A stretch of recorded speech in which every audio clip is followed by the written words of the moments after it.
जी, इस वीडियो में हम अगेन बात करेंगे ऑपरेशंस के हवाले से। लास्ट वीडियो में हमने प्रोजेक्ट के हवाले से बताया था कि प्रोजेक्ट क्या होता है। तो ये देखें, ये हमारी स्लाइड जो हमने लास्ट वीडियो में कवर की है, व्हाट इज अ प्रोजेक्ट। और अब हम कवर करेंगे व्हाट इज ऑपरेशंस। तो ये जो है एग्जैक्ट जो लास्ट वीडियो है व्हाट इज अ प्रोजेक्ट, उसकी वाइस वर्सा है कि ऑपरेशंस को हम डिफाइन कर सकते हैं वो जो कि प्रोजेक्ट्स ना हों, और ना इधर वो टेम्पररी होंगे और ना वो यूनिक रिजल्ट्स को प्रोड्यूस करेंगे। इसमें एक कंफ्यूजन आती है कि अगर मिसाल के तौर पे अक्सर कभी आप डिस्कस करें तो स्टूडेंट से सवाल करते हैं कि अगर मिसाल के तौर पे आपने एक स्कूल की बिल्डिंग बनाई किसी ऑर्गेनाइजेशन के अंदर, और उसके बाद उन्होंने हैंड ओवर कर दी, और उसके बाद वो दोबारा जो है वो स्कूल की बिल्डिंग का उनको प्रोजेक्ट मिलता है, तो वो समझते हैं कि चूंकि अब वो दोबारा स्कूल की बिल्डिंग बना रहे हैं तो वो एक ऑपरेशन है, क्योंकि वो जो है वो स्कूल बिल्डिंग जो है वो दोबारा बनाई जा रही है। देखिए, इसमें एक तो ये कि क्लाइंट का भी डिफरेंस हो सकता है, ठीक है, कि भाई एक क्लाइंट के लिए आपने बनाई, फिर दूसरी क्लाइंट के लिए बनाई, फिर तीसरी क्लाइंट के लिए बनाई। अब चूंकि वो सिमिलर टाइप ऑफ प्रोजेक्ट हो रहा है, स्टिल वो ऑपरेशन नहीं है। हाँ, ऑर्गेनाइजेशन जो है वो अपना एक्सपीरियंस यूज करते हुए प्रोसीजर्स जो सिमिलर पहले उन्होंने प्रोजेक्ट में किए थे या सिमिलर प्रोजेक्ट्स में करते रहे हैं, but still they have to start afresh whenever they get a new project. They have a start date, they have a end date, they have a fixed budget, regardless of whether they have completed a similar project type of project in the past. So similar होने का मतलब ये नहीं है कि आप उसको categorise करें ऑपरेशंस, जब तक आप जो है क्योंकि देखिए अगेन वही क्राइटेरिया जो हमने पढ़ा था कि टेम्पररी इंडियावर है और एक यूनिक प्रोडक्ट जो है वो आपके सामने आ रहा है, ठीक है। और आप अगर कोई भी सिमिलर प्रोजेक्ट आपको फ्यूचर में मिलता है तो भी आपने प्लानिंग जो है वो स्टार्ट करनी है बिगिनिंग से, अपनी प्रोजेक्ट टीम को डेवलप करना है, एग्जीक्यूट करना है, तो हर चीज़ स्क्रैच से स्टार्ट हो रही है। आपका एक्सपीरियंस ज़रूर आपके पास है कि आप प्रोजेक्ट को मैनेज करें, but it is not the similar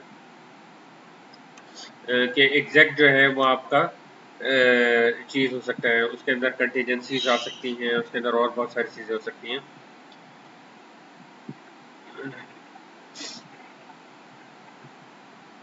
ठीक है, और देखें इसमें एक कंडीशन मिसाल के तौर पे, जब प्रोजेक्ट जो है वो तैयार हो जाता है तो क्या प्रोजेक्ट टीम रहेगी? नहीं, प्रोजेक्ट टीम तो नहीं रहेगी, वो तो डिसअपेयर हो जाएगी, वो तो हैंड ओवर कर देगी उस प्रोजेक्ट को। तो क्या ये एक रेपिटेटिव नेचर का काम है? क्या ये जो है कोई आउटपुट नहीं दे रहा है? ठीक है, ठीक है ना, डेफिनेटली वो एक आउटपुट दे रहा है, और वो आउटपुट आपका स्कूल की बिल्डिंग है, और उसके अंदर कोई रेपिटेशन नहीं है, और उसकी टीम जो है वो अब जब हैंड ओवर कर देगी तो वो प्रोजेक्ट जो है वो कंप्लीट हो जाएगा, और उसका एक फिक्स बजट होगा, उसकी एक टाइम ड्यूरेशन होगी। तो ये सारी प्रॉपर्टीज जो यहाँ पे लिस्ट डाउन हुई हुई हैं, ये उसी को फुलफिल कर रही हैं। तो इन करेक्टरिस्टिक्स को जो है वो हम जब अपने दिमाग में रखेंगे तो हमें क्लैरिटी रहेगी कि प्रोजेक्ट और ऑपरेशंस में क्या फ़र्क है। आप एग्जांपल्स यहाँ पे देखें, हम जो है ड्राइव करते हैं घर सुबह घर ऑफिस के लिए या ऑफिस से वापस घर के लिए, हम प्रिपेयर एंड कुक मील्स करते हैं, डेली का खाना बनाना है, सुबह दोपहर शाम, सुबह का नाश्ता है। हाँ, बाज़ दफ़ा जो है वो आपके घर में कोई ख़ास किस्म की दावत हो रही है तो उसको आप जो है उसके लिए आपको इनिशिएट प्लान एग्जीक्यूट करना है, मॉनिटर करना है, उसकी एक स्टार्ट डेट है, उसकी एक एंड डेट है, तो वहाँ पे उसको एक प्रोजेक्ट के तौर पे लिया जा सकता है। ग्रोसरीज बाय करना है, supply cement to a construction company, textile production, running a departmental store, manufacturing inputs. ये बेसिकली इनपुट्स जो है वो मेटल होते हैं, वैरायटी ऑफ मेटल्स कह सकते हैं इसको, गोल्ड, सिल्वर और दूसरे भी हो सकते हैं। तो अगेन समराइज करूं, ऑपरेशंस जो है वो प्रोड्यूस नहीं करते न्यू थिंग्स, बल्कि वो सिर्फ मेंटेन और सस्टेन कर रहे होते हैं। रेगुलर बिजनेस मॉडल्स को जो है वो रन कर रहे होते हैं और इसके अलावा सब बिजनेस को सपोर्ट कर रहे होते हैं और इसमें कोई यूनिकनेस नहीं होती, सिमिलैरिटी होती है। इसके अंदर जो है वो रेपिटेटिव काम होता है, इसके अंदर कोई स्टार्टेड एंड डेट नहीं होती है, परमानेंट नेचर के होते हैं, कोई हैंड ओवर नहीं कर रहे होते हैं, तो कोई एंड रिजल्ट में आउटपुट नहीं आ रहा होता, ठीक है। और मैन्युफैक्चरिंग प्रोसेस को जो है वो प्रोडक्शन प्रोसेस को जहाँ पे सिमिलर यूनिट्स प्रोड्यूस हो रहे हैं उसको आप कह सकते हैं कि वो एक ऑपरेशन है। मजीद क्लैरिटी के लिए हम आते हैं इसके कुछ एमसीक्यूज के ऊपर। पहला एमसीक्यू है क्वेश्चन नंबर 1, अगर आप देखें, what is a project?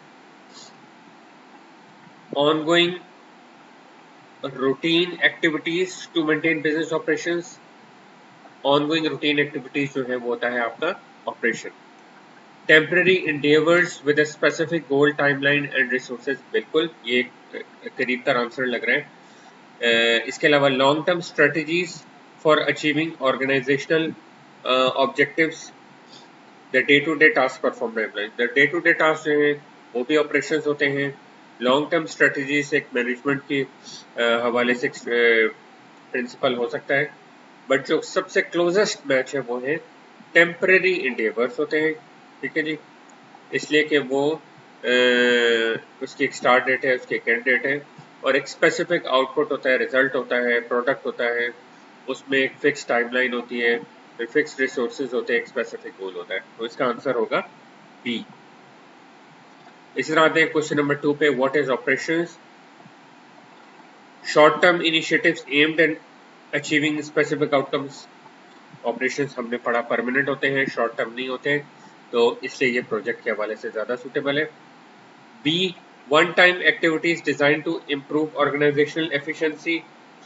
One time activities नहीं होती हैं ऑपरेशंस, बल्कि ऑपरेशंस रेपिटेटिव होती हैं, परमानेंट नेचर की होती हैं। The regular repetitive activities that success the business, ये अगर आप सी ऑप्शन देखें तो बहुत क्लोज है ऑपरेशंस की डेफिनेशन से कि वो रेगुलर है, रेपिटेटिव है, डेली बेसिस पे करना है आपको और बिजनेस की सस्टेनेंस के लिए बहुत जरूरी है। Collaborative efforts to create new products और सर्विसेज, नहीं, इसमें कोई न्यू प्रोडक्ट नहीं हो रहा होता, बल्कि रिपीटेड एक्टिविटीज हो रही होती है। तो सी आपका जो है वो करेक्ट आंसर है। अगला जो, which of the following is the key characteristic of a project? Predictable and repetitive nature, ये ऑपरेशंस का है, जबकि सवाल में प्रोजेक्ट के हवाले से पूछा गया। Involves routine tasks for business continuity, again ये ऑपरेशंस का है, जबकि सवाल प्रोजेक्ट के हवाले से है। सॉरी, स्लाइड चेंज हो गई। Defined start and end dates, बिल्कुल ये प्रोजेक्ट से बहुत ज्यादा सिमिलर है, ये इसकी कैरेक्टरिस्टिक है, तो आंसर सी ही लगता है। लेकिन डी को भी देख लेते हैं। Focused on day to day operational activities, नहीं, फोकस नहीं करता, ये ऑपरेशंस की डेफिनेशन है, तो अगेन आंसर आपका सी है। नेक्स्ट स्लाइड पे चलते हैं, मजीद दो एमसीक्यूज हम देखते हैं। What distinguishes a project from operations? Projects are ongoing and continuous while operations have a defined timeline. बिल्कुल, ऑपरेशंस के अंदर जो है वो डिफाइंड टाइमलाइन नहीं होती, प्रोजेक्ट्स के अंदर जो है वो डिफाइंड टाइमलाइन होती है। प्रोजेक्ट्स आर रूटीन, गलत, प्रोजेक्ट्स जो हैं वो रूटीन नहीं होते, बल्कि उनके एक स्पेसिफिक गोल्स होते हैं और वो परमानेंट इन नेचर होते हैं, तो ये भी गलत हो गया। Projects have specific goals and are temporary, ये बिल्कुल ठीक है, व्हाइल ऑपरेशंस आर ऑन, तो सी आंसर लग रहा है इसका। प्रोजेक्ट्स इन्वॉल्व डेली टास्क, नहीं, डेली टास्क नहीं होते, वन टाइम इनिशिएटिव्स होते हैं, जबकि ऑपरेशंस में डेली टास्क होते हैं, तो सी आपका इसका करेक्ट आंसर है। बेसिकली किसी भी क्वेश्चंस को अगर आपने करना है तो आपको क्लोजेस्ट आंसर की तरफ जाना है और जिनको आप जो है वो रिजेक्ट कर रहे हैं, जिन आंसर्स को, जिन ऑप्शंस को, उनका जो है वो रीजनिंग आपके जहन में होनी चाहिए कि ये आप क्यों रिजेक्ट कर रहे हैं, तभी आप जो है वो पीएमपी का जो एग्जाम है वो बहुत आराम से पास कर सकेंगे। लॉजिक्स आपको क्लियर होनी चाहिए। क्वेश्चन 5 में बेचो तो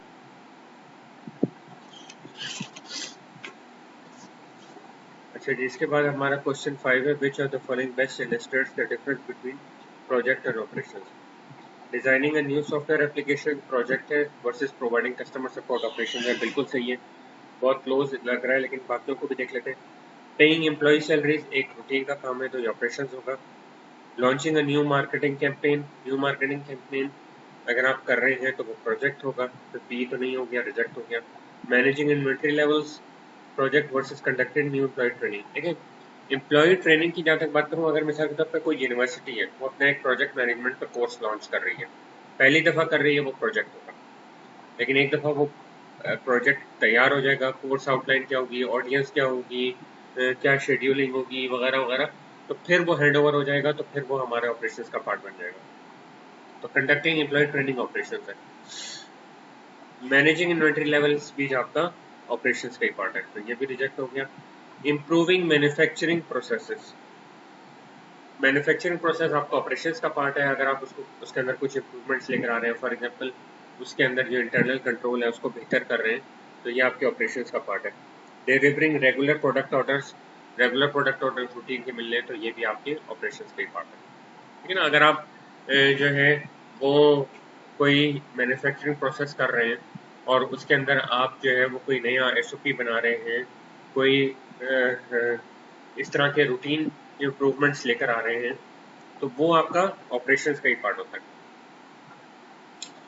ठीक है जी। वहाँ पे कोई नया आउटपुट नहीं आ रहा होता, बल्कि जो आपके एग्जिस्टिंग प्रोसेसेस हैं उन्हीं को आप बेहतर कर रहे होते हैं। तो आई होप कि इन एमसीक्यू से आपको क्लैरिटी हो गई होगी कि प्रोजेक्ट और ऑपरेशन, और हमने काफ़ी डिटेल में डिस्कस कर लिए। अगर फिर भी कोई क्वेश्चन हो तो कमेंट्स में लिख के आप जो है वो क्वेश्चन कर सकते हैं।